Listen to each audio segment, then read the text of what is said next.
الحمد لله رب العالمين والصلاة والسلام على سيد الأنبياء والمرسلين وعلى آله وصحبه أجمعين أما بعد فأعوذ بالله من الشيطان الرجيم بسم الله الرحمن الرحيم خذوا زينتكم عند كل مسجد وكلوا واشربوا ولا تسرفوا فإنه لا يحب المسرفين وقال تعالى في موضع آخر وما آتاكم الرسول فخذوه وما نهاكم فانتهوا واتقوا الله إن الله شديد العقاب وقال النبي صلى الله عليه وسلم حق المسلم على المسلم خمس رد السلام وعيادة المريض وإجابة الدعوة واتباع الجنائز او کما قال علیہ الصلاۃ والسلام۔ حضرات گرامی معزز سامعین عظام، پچھلے جمعہ کے اندر یہ کہا گیا تھا کہ آئندہ یعنی آج کے جمعہ میں آپ کے سامنے ولیمہ کے تعلق سے گفتگو ہوگی، لیکن نکاح سے ہی متعلق یہ بھی ایک اہم جزیہ ہے کہ اگر ہم وقت پر لڑکے اور لڑکی کا نکاح نہ کریں، جو ان کی بلوغت کی عمر ہے، لڑکا یا لڑکی جب اپنی عمر طبعی کو شادی کی عمر کو پہنچ جائے اور اس موقع پر ہم ماں باپ اپنے بچے اور بچیوں کی شادی نہ کریں تو اس کے کیا مفاسد اور اس کے کیا نقصانات ہیں، معاشرتی اعتبار سے بھی، سماجی اعتبار سے بھی، اخلاقی اعتبار سے بھی اور اخروی اعتبار سے بھی، وہ ہم سبوں کے سامنے بالکل عیاں ہے۔ اور یہ ہے کہ وقت پر شادیاں نہ کرنے کے جو نتائج اور نقصانات ہیں وہ آئے دن ہمارے سامنے آ رہے ہیں۔ اللہ کے نبی علیہ السلام نے اپنے داماد اور اپنے چچیرے بھائی حضرت علی رضی اللہ تعالیٰ عنہ کو خطاب کرتے ہوئے فرمایا، اے علی، تین چیزیں ہیں کہ جب ان کا وقت آ جائے تو ان کو ادا کرنے میں، ان کو پورا کرنے میں دیر نہ کیا کرو۔ نماز کا جب وقت ہو جائے تو تم نماز کو ادا کر لیا کرو، پتہ نہیں تمہاری روح قبض ہو جائے اور تمہارے ذمہ ایک فرض رہ جائے۔ ایسے ہی جنازہ آ جائے تو اس کو ادا کر لیا کرو، نماز پڑھ لیا کرو۔ اور ایسے ہی فرمایا کہ جب لڑکا یا لڑکی کی شادی کی عمر ہو جائے تو اس میں تاخیر نہ کیا کرو۔ ہمارے بیجا رسومات کی وجہ سے ہمارے بچے اور بچیوں کی عمریں بڑھتی چلی جاتی ہیں اور پھر وہ اپنے شرعی تقاضے کو پورا کرنے کے لیے، طبعی تقاضے کو پورا کرنے کے لیے غلط راستہ اپناتے ہیں۔ اور بسا اوقات ماں باپ کے علم میں یہ بات ہوتی ہے کہ میرا بچہ یا میری بچی کس طرف جا رہے ہیں، لیکن یا تو ہم ان کے سامنے مجبور ہوتے ہیں یا یہ ہے کہ ہماری غفلت کا نتیجہ ہوتا ہے کہ وہ غلط راستے پر جاتے ہیں۔ اور پھر آخر ایسے بھی بھیانک مناظر اور ایسے واقعات سننے میں آتے ہیں کہ لڑکی غیر مذہب کے لڑکے کے ساتھ بھاگ جاتی ہے اور وہ شادی تک کر لیتی ہے۔ تو اس کا ذمہ دار کون ہے؟ کیا ہمارا مذہب ہے یا خود ہم اس کے ذمہ دار ہیں؟ نہیں، ہمارا مذہب تو اتنا سادہ تھا کہ ہمارے مذہب نے نکاح کو بڑا آسان کیا تھا۔ اللہ کے نبی علیہ السلام نے ایک نہیں 11 نکاحیں کری اور امت کو بتایا کہ دیکھو اس طرح سے نکاح کرتے ہیں، اور نبی نے کر کے بھی دکھایا، بتا کر کے بھی دکھایا، اور یہ کہا ایسر النکاح خیر النکاح ایسرہ مؤونہ، کہ سب سے بہتر نکاح، بابرکت نکاح وہ ہے جس کے اندر کم سے کم خرچہ ہو۔ آج ہم جو ہے رشتہ کی بات کرتے ہیں اور 2 سال 3 سال گزر جاتے ہیں، اس کے بعد لڑکے یا لڑکی کی شادی کرتے ہیں، اور اس درمیان جو ہے غلط طریقے پر بھی لڑکا لڑکی ملتے رہتے ہیں، اور لڑکے کا یا لڑکی کی وقت پہ شادی نہ کرنے کی وجہ سے آیا ہمارا بچہ ہمارا بچی غلط طریقے سے اپنے جذبات کی تسکین کرتے ہیں، اور کیونکہ ان کے ہاتھوں کے اندر جو سب سے بڑا زہر جو ان کے دین اور اخلاق کو مارنے والا ہتھیار ہے وہ ہم نے دے دیا ہے، اور وہ ہے موبائل، جس کی نحوست بتانے کی ضرورت نہیں ہے کہ آج کس طرح سے اس کے نقصانات اور اس کے خطرات ظاہر ہو رہے ہیں۔ لڑکی گھر سے بھاگ رہی ہے، لڑکا بھاگ رہا ہے، لڑکی جو ہے دوسرے مذہب والوں سے شادی کر رہی ہے اور اپنا دین مذہب تبدیل کر دے رہی ہے۔ انشاءاللہ یہ ایک موضوع ہے کہ ہم اپنے بچے اور بچیوں کی کیسے جو ہے تربیت کریں، کیا ہماری ذمہ داریاں بنتی ہیں، پیدائش سے لے کر کے ان کی شادی اور ان کے موت تک ہماری کیا ذمہ داریاں بنتی ہیں، اور ذمہ داریاں نہ ادا کرنے والوں پر، ماں باپ پر اللہ اور اس کے رسول پاک صلی اللہ علیہ وسلم کی کیا وعید ہے۔ بہر کے یہ اس پر بھی ہم آئندہ آپ کو بتائیں گے۔ قرآن اور حدیث ہمارے لیے آئینہ ہے، ہم کو جو بھی جو ہے اپنا مسئلے کا حل ڈھونڈنا ہے قرآن اور حدیث سے ڈھونڈے۔ آج جو ہے بروقت شادیاں نہ کرنے کی وجہ سے، اور بروقت شادیاں کیوں نہیں کرتے ہیں؟ اس لیے کہ ہم نے شادیوں کو مہنگا بنا دیا ہے۔ متوسط طبقہ جو ہوتا ہے مسلمانوں کا، اس کے لیے شادی بیاہ بڑا مشکل ہو گیا ہے، اور جو بالکل نیچے درجے کے ہیں معاشی اعتبار سے ان کے لیے تو انتہائی مشکل عمل ہو گیا ہے، اور جو مالدار ہیں ان کی جو شادیاں ہوتی ہیں وہ دیکھ لیجئے کس قدر سنت پر عمل ہوتا ہے۔ وہ کارڈ پہ ضرور لکھا رہتا ہے النکاح من سنتی، لیکن سارا عمل جو ہوتا ہے وہ سنت کے خلاف ہوتا ہے۔ باہر کے اللہ کے نبی علیہ السلام نکاح کے بعد ولیمے کے عمل کو بھی اللہ کے نبی علیہ السلام نے فروغ دیا، اور خود بھی اللہ کے نبی علیہ السلام نے ہر زوج مطہرہ کا ولیمہ کیا ہے۔ کسی کا جو ہے اللہ کے نبی علیہ السلام نے 2 مد جو کے ذریعے سے کیا ہے، تو کسی کا اللہ کے نبی علیہ السلام نے روٹی اور گوشت کے طور پر ولیمہ کیا ہے۔ حضرت زینب رضی اللہ تعالی عنہا کا ولیمہ آپ نے روٹی اور گوشت کے ذریعے سے کیا۔ تو ولیمے کے اندر لڑکے والے کی اپنی استطاعت کہ لڑکا کس حیثیت کا مالک ہے، اور لڑکے کی حیثیت دیکھی جائے گی، لڑکے کے خاندان اور لڑکے کے باپ کی حیثیت نہیں دیکھی جائے گی، کیونکہ لڑکے کو پوری زندگی اس بیوی کا اور اس سے ہونے والے بچے کا خرچہ اٹھانا ہے، اور قرضے پہ قرضہ لے کر کے ہم جو ولیمہ کرتے ہیں جس کے نتیجے میں ہم کو ذلت بھی اٹھانی پڑتی ہے، اور بسا اوقات ہم کو حرام طریقے بھی اپنانے پڑتے ہیں۔ فرمائے اس کی شریعت کے اندر کوئی گنجائش نہیں ہے۔ آپ کی جتنی وسعت ہے، آپ 10 لوگوں کو کھانا کھلا سکتے ہیں، آپ 10 لوگوں کو ہی کھانا کھلائیے۔ آپ 20 لوگوں کو کھانا کھلا سکتے ہیں، 20 لوگوں کو کھلائیے۔ کوئی ضروری نہیں ہے کہ ایک بھیڑ اکٹھا کرنا اور نمائش اختیار کرنا اور شہرت اپنانا۔ اللہ کے نبی علیہ السلام کا ولیمے کا جو تذکرہ آتا ہے کہ اللہ کے نبی علیہ السلام نے حضرت صفیہ رضی اللہ تعالیٰ عنہا سے جنگ کے موقع پر نکاح کیا۔ آپ صلی اللہ علیہ وسلم کے پاس کچھ تھا، صحابہ سے کہا کہ تمہارے پاس بھی کچھ ہے لے آؤ، اور سب کو ایک دسترخوان پر ملا دیا گیا، اور وہی حضرت صفیہ کا ولیمہ بنا۔ تو نبی علیہ السلام تھے، اگر وہ چاہتے تو بڑے پرتکلف انداز میں ولیمہ کر سکتے تھے، لیکن نبی کا ہر عمل امت کے لیے ایک آئیڈیل اور نمونہ ہوتا ہے۔ ان لکم فی رسول اللہ اسوۃ حسنہ، اے مسلمانوں تمہارے لیے نبی علیہ السلام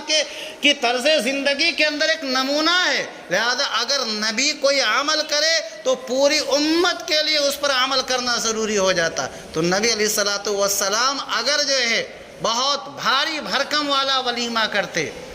خوب شان و شوکت والا ولیمہ کرتے تو کر سکتے تھے، لیکن امت کا اکثر طبقہ فقراء، غرباء، مساکین کا ہے اور وہ ولیمہ کرنا چاہتا لیکن ولیمہ نہیں کر پاتا۔ اس لیے اللہ کے نبی علیہ السلام نے ولیمہ جو کیا ہے بڑی سادگی کے ساتھ کیا ہے، بڑی بے تکلفی کے ساتھ کیا ہے۔ ولیمہ کھانے والے بھی، ولیمہ کھلانے والے بھی بالکل سادہ دل لوگ تھے۔ آج ہم ولیمہ جو کرتے ہیں اس کے اندر ہم تکلفات کی وہ قسمیں اپناتے ہیں کہ خود بھی مشقت میں بڑھتے ہیں اور دوسروں کو بھی مشقت میں ڈالتے ہیں۔ اللہ کے نبی علیہ السلام نے ایک مرتبہ حضرت عبد الرحمن ابن عوف رضی اللہ تعالیٰ عنہ کو دیکھا، ان کے کپڑے کے اوپر زرد پیلا رنگ لگا ہوا تھا، جو عورتوں کی خوشبو کی علامت ہوتی ہے، جس میں کوئی خوشبو نہیں ہوتی ہے۔ تو اللہ کے نبی علیہ السلام نے سمجھا کہ عبد الرحمن نے نکاح کر لیا ہے، کیونکہ عبد الرحمن ابن عوف رضی اللہ تعالیٰ عنہ مہاجرین میں سے تھے، ہجرت کر کے آئے تھے۔ تو اللہ کے نبی علیہ السلام نے کہا کہ تم نے لگا شادی کر لی ہے؟ تو کہا اے اللہ کے رسول میں نے شادی کر لی ہے۔ اللہ کے نبی علیہ السلام نے یہ نہیں کہا کہ تم نے ہمیں نکاح میں بلایا نہیں، حالانکہ مدینہ میں عبد الرحمن ابن عوف رہ رہے ہیں، نبی کی زبانی جو ہے ان کے لیے جنت کی بشارت مل رہی ہے، یعنی 10 خوش نصیب صحابہ کرام جن کو دنیا میں ہی جنت کی بشارت دی گئی، عبد الرحمن ابن عوف ان میں سے ہیں، لیکن نبی نے جو ہے کوئی شکایت نہیں کری، اور عبد الرحمن نے بھی اس کو ضروری نہیں سمجھا کہ حضور پاک صلی اللہ علیہ وسلم کو نکاح کے لیے دعوت دی جائے۔ لیکن اللہ کے نبی نے جب یہ رنگ دیکھا تو کہا لگتا ہے تم نے نکاح کر لیا ہے۔ کہا ہے اللہ کے نبی میں نے نکاح کیا ہے۔ تو کہا اولم ولو بشاتن، کہ تم ولیمہ کر لو، اگرچہ ایک بکری ہی تم کو ولیمے میں ذبح کرنی کیوں نہ پڑ جائے، کیونکہ حضرت عبد الرحمن ابن عوف رضی اللہ تعالیٰ عنہ بعد کے زمانے میں بڑے مالدار صحابہ میں شمار ہوئے۔ اللہ کے نبی نے کہا ایک بکری ذبح کر لو، کھلا لو لوگوں کو۔ اور یہ ولیمہ اس لیے بھی کرتے ہیں تاکہ نکاح کا جو اہم مقصد ہے کہ تشہیر ہو جائے، لوگوں کو معلوم ہو جائے کہ فلاں لڑکے کا فلاں لڑکی کے ساتھ شرعی طریقے پر نکاح ہوا ہے۔ یہ دونوں ایسا نہیں ہے کہ آپس میں دوستی کر لیے اور رہنے لگے، ناجائز طریقے پر نہیں رہ رہے ہیں۔ جب ولیمہ ہوگا 10 لوگ 20 لوگ آئیں گے تو ان کو معلوم ہوگا کہاں جا رہے ہیں، فلاں کے ہاں ولیمہ، کس کی شادی ہے، فلاں کی شادی فلاں کی لڑکی سے ہوئی ہے، اسی کا ولیمہ ہے۔ تو اس طرح سے ایک زبان سے کئی زبان تک یہ بات جائے گی تو لوگوں کو معلوم، کیونکہ نکاح تو سادگی کے ساتھ کر لیا، مسجد کے اندر 4 آدمی 5 آدمی بیٹھ گئے اور نکاح کا عمل وجود میں آ گیا، اس میں زیادہ لوگوں کو پتہ نہیں چل پاتا ہے۔ لیکن ولیمے کے ذریعے سے معلوم ہو جاتا ہے کہ فلاں خاندان کی لڑکی فلاں خاندان کے لڑکے کے ساتھ اس کا رشتہ ہوا ہے، آج اسی کا ولیمہ ہے۔ جو لوگ ولیمہ کھانے جاتے ہیں ان کو تو معلوم ہی ہوتا ہے، اور جن لوگ کو نہیں ولیمے میں دعوت ہوتی ہے ان کو بھی اطلاع ہو جاتی ہے۔ یہ ولیمے کا اہم مقصد ہے کہ یہ شرعی نکاح غیر شرعی طریقے پر جو لڑکا لڑکی ملتے ہیں اس سے امتیاز ہو جاتا ہے اور آگے کے نسب محفوظ ہو جاتا ہے۔ اس میں لڑکی کا ایک طرح سے اعزاز و اکرام بھی ہوتا ہے اور لڑکی کے گھر والوں کی دلجوئی بھی ہوتی ہے، کیونکہ جس بچی کو باپ نے سالہ سال تک پالا بڑا کیا، آج 20 سال 22 سال کے بعد وہ لڑکی پرایا ہو جاتی ہے، اپنے باپ کو، اپنی ماں کو، اپنے بھائی کو، سب کو چھوڑ کر کے دوسرے کے گھر جا رہی ہے، تو ان کا دل ذرا ٹوٹا ہوا تھا۔ فرمایا لڑکے والوں سے کہ تم ولیمہ کرو، اس ولیمے کے اندر لڑکی کے گھر والوں کو بھی دعوت دو، اس سے ان کی دلجوئی ہوگی۔ اسلام نے کون کون سا موقع جو ہے دلجوئی کا رکھا ہے، اسی لیے اللہ کے نبی علیہ السلام نے فرمایا حق المسلم علی المسلم 5، کہ مسلمان کا مسلمان کے اوپر 5 حق بنتا ہے بحیثیت مسلمان۔ اللہ کے نبی علیہ السلام نے فرمایا کہ رد السلام، جب وہ سلام کرے تو تم اس کے سلام کا جواب دو، نفس سے سلام کرنا تو سنت ہے، لیکن اگر آپ کو سلام کرنے والا سلام کر دیا تو اب جواب دینا فرض ہو جائے گا، واجب ہو جائے گا۔ اللہ کے نبی علیہ السلام نے فرمایا کہ جب تم کو اس نے سلام کیا تو تمہارا فرض بنتا تھا کہ تم اس کے سلام کا جواب دیتے۔ اللہ کے نبی علیہ السلام نے ایک مرتبہ آپ صلی اللہ علیہ وسلم کو ایک صحابی نے سلام کیا، اللہ کے نبی علیہ السلام نے جواب نہیں دیا، لیکن اندازہ یہ ہوا کہ اس آدمی کو جواب نہیں دیں گے تو یہ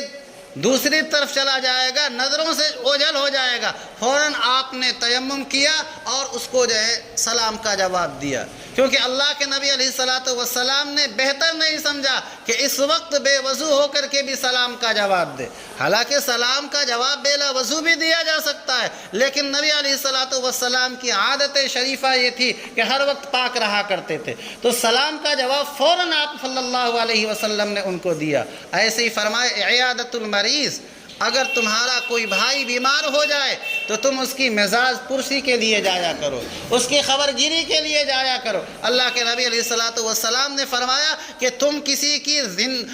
کی تقدیر تو نہیں بن سکتے کہ اس کو موت آنے والی ہے تو اس کو موت کے منہ سے نکال دو، البتہ مریض کی تم جب عیادت کرنے جاؤ تو تم اس سے اچھی بات کہو، اس سے اس کا تم دل خوش کر دو گے، اور کسی کا دل خوش کر دینا یہ بھی اللہ کے یہاں صدقہ ہے۔ ایسے اللہ کے نبی علیہ السلام نے فرمایا اجابت الدعوہ، کہ اگر تم کو دعوت دی جائے،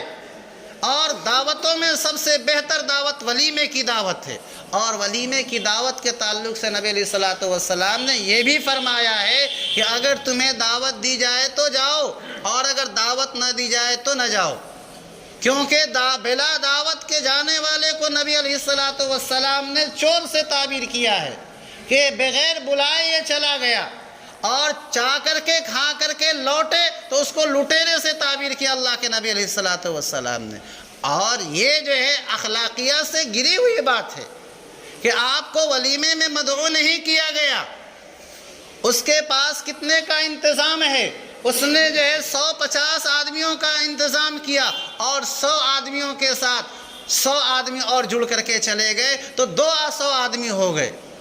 اس طرح سے اس کی عزت کے لیے مسئلے کھڑے ہو سکتے ہیں، تو اگر آپ کو دعوت دی جائے تو آپ دعوت میں ضرور شریک ہوں۔ اور ولیمے کا مسنون وقت کیا ہے؟ ایک مسئلہ یہ بھی رہتا ہے کہ ولیمہ کس وقت کیا جائے۔ اللہ کے نبی علیہ السلام نے جو اپنی ازواج مطہرات کا ولیمہ جو کیا ہے وہ دخول کے بعد کیا ہے، کہ لڑکا لڑکی مل لیں اس کے بعد آپ ولیمہ کریں۔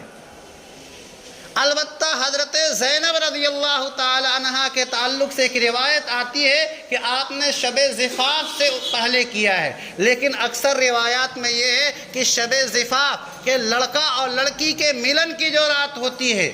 اس رات سے پہلے کیا ہے، لیکن اکثر روایات میں ہے کہ اللہ کے نبی نے حضرت زینب کا بھی ولیمہ ملنے کے بعد کیا ہے۔ تو سب سے بہتر طریقہ ولیمے کا مسنون وقت یہ ہے کہ شادی کے بعد لڑکا لڑکی جب مل لیں اس کے بعد کیا جائے، اور ولیمے کے کھانے کو اللہ کے نبی علیہ السلام نے سب سے بہتر دن بتایا پہلا دن ہے، کہ ملنے کے بعد پہلے دن کو جو کھانا کھلایا جائے وہ سب سے بہتر ہے۔ البتہ اللہ کے نبی علیہ السلام نے دوسرے دن کی بھی گنجائش رکھی ہے کہ پہلے دن سارے لوگوں کا نظم نہیں ہو سکتا، آپ نے کچھ لوگوں کو پہلے دن لڑکا لڑکی کے ملنے کے بعد پہلا دن متعین کیا، اس دن ہم ولیمہ کھلائیں گے، اس کے بعد دوسرے دن کچھ اور لوگوں کو مدعو کیا۔ اللہ کے نبی علیہ السلام نے فرمایا ان 2 دنوں کی تو گنجائش ہے، لیکن بعض لوگ 3 دن 4 دن 5 دن کرتے ہیں۔ اللہ کے نبی علیہ السلام نے فرمایا یہ دکھاوا ہے، شہرت ہے، نام و نمود ہے، صحیح یہی ہے کہ 2 ہی دن جو ہے ولیمے کا کھانا کھلایا جا سکتا ہے، اور جو نکاح کے بعد کھانا کھلایا جاتا ہے اس کو بھی مجازن ولیمہ کا کھانا تعبیر کیا جا سکتا ہے۔ رخصتی سے پہلے نکاح ہو گیا اس کو بھی ولیمے کا کھانا ہی کہہ دیتے ہیں، لیکن صحیح طریقہ یہ ہے کہ جب شب زفاف ہو، اور سب سے بہتر یہ ہے کہ لڑکا لڑکی جب مل لیں اس کے بعد یہ کھانا کھلایا جائے، یہ ہے اصل ولیمہ۔ اور اللہ کے نبی علیہ الصلاۃ والسلام نے حضرت عبد الرحمن ابن عوف رضی اللہ تعالیٰ عنہ کو جو کہا ہے ولیمہ کرنے کے لیے، اس میں کہا اولم ولو بشاتن، بکری سے ولیمہ کرنے کا۔ تو اگر آپ کے پاس استطاعت ہے، گنجائش ہے، تو آپ گوشت کھلائیے، اور اگر آپ کے پاس اتنی گنجائش نہیں ہے تو آپ سبزی اور دال ہی سے ولیمہ کر سکتے ہیں۔ گوشت کوئی ولیمے کے اندر ضروری نہیں ہے۔ اور اللہ رب العزت نے قرآن کریم کے اندر فرمایا کھاؤ اور پیو، اسراف نہ کرو، فضول خرچی نہ کرو، اس لیے کہ اللہ رب العزت فضول خرچی کرنے والوں کو پسند۔ تو ولیمے کی دعوتوں کے اندر جو اسراف کیا جاتا ہے، فضول خرچی کی جاتی ہے، اس سے ہمیں اجتناب کرنا چاہیے، اور ایک سنت عمل کو بجائے یہ ہے کہ ہم حلال طریقے سے، جائز طریقے سے انجام دینے کے، ناجائز اس کو حرام بنا دے، یہ اللہ کو پسند نہیں ہے۔ اللہ رب العزت ہم سبوں کو اپنے دین پر صحیح طریقے پر چلنے کی توفیق عطا فرمائے، اور نکاح اور ولیمے کی جو سنت ہے اس کو صحیح طریقے پر انجام دینے کی توفیق مرحمت فرمائے۔ آمین۔ وآخر دعوانا الحمدللہ۔